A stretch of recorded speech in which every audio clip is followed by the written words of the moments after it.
Random thoughts. In this video, I'm going to discuss the 10-mile strip along the Indian Ocean coast of Kenya. Of course, this is a very interesting part of Kenya because when the British came and made the land we know today as Kenya as a protectorate, this was maybe in 1884, that excluded a strip of land along the coast, and that was 10 miles. So 10 miles from the Indian Ocean was not part of the protectorate, but it was part of the area that was basically administered by the British.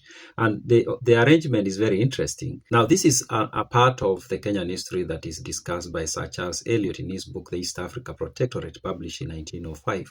Now, Sir Charles Elliot served as the Commissioner of British East Africa from 1902 to 1904. He was like the highest ranking British officer on the land.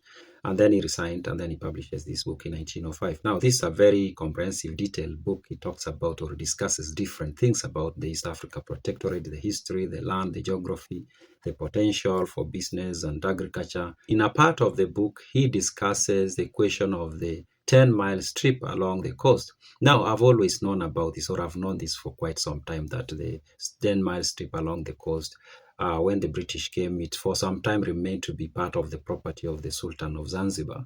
But what I did not know is that when there were negotiations between the British and the Germans and the Sultan of Zanzibar, the deal that the Germans took was different from the deal that the British took. Now, the Germans, of course, that wall strip along Tanganyika also belonged to, of course, the Sultan.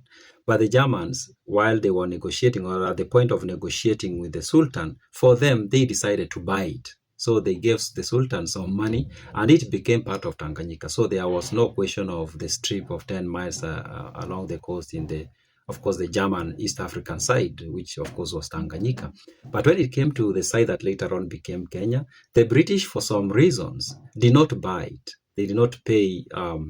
They did not pay to buy it, but rather they came into this agreement with the Sultan of leasing it, and they were paying about £17,000 every year to the Sultan of Zanzibar. And so that became how things were. But when you read this book, you realize that Sir Charles Elliot and maybe many other British officers were not happy with this arrangement because they thought it was an awkward arrangement. It did not serve their interest well. And maybe they were wondering, why did the British government accept to have that kind of arrangement with the Sultan of Zanzibar? Now, I'm going to read the part of the book where he talks about that. This is what he says. Though the present East Africa Protectorate is commonly spoken of as one territory, and is so for many purposes, it is hampered by a most inconvenient political division, a large part of the coast being legally the dominions of the Sultan of Zanzibar. When the British and the German spheres were divided, the Germans bought theirs outright. But we agreed to lease from the Sultan for an annual rental of £17,000 such parts of the coast as were then recognized as His Highness dominions, that is the Lamu archipelago, and a strip extending from the sea 10 miles inland from the German frontier to Kipini at the mouth of the Ozi River, and an area with a 10-mile radius round Kismayu. This unfortunate arrangement can be explained but cannot be really excused, and the sooner it is terminated, the better.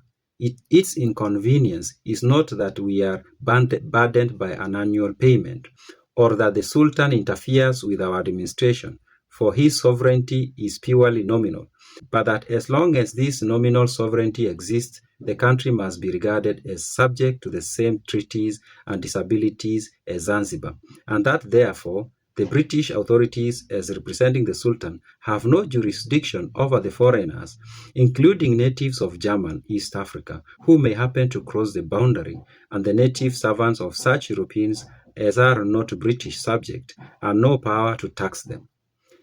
I must say that during my stay in East Africa, the foreign representatives were most considerate in the use they made of these rights in Mombasa. But as long as the rights exist, legislation is often hampered, and many desirable improvements, such as the creation of the municipality of Mombasa, are impossible. Inasmuch as the whole system of the Sultan's mainland dominion is now a mere theory and legal fiction, it is to be hoped it may soon be brought to an end, which could be done in several ways. The powers might renounce their rights, which is perhaps the most probable solution, or the Sultan might formally cede all his territory except certain buildings for which he might continue to receive the same rent as at present, so that he will suffer no loss. So Sir Charles Elliot was not happy with that agreement, and he says that it needed to end, and even if it meant that the Sultan continues receiving rent, the same amount annually, but he cedes all the control except maybe a few buildings in Mombasa. It was important that it needed to end so that there was smooth, of course, administration over the land.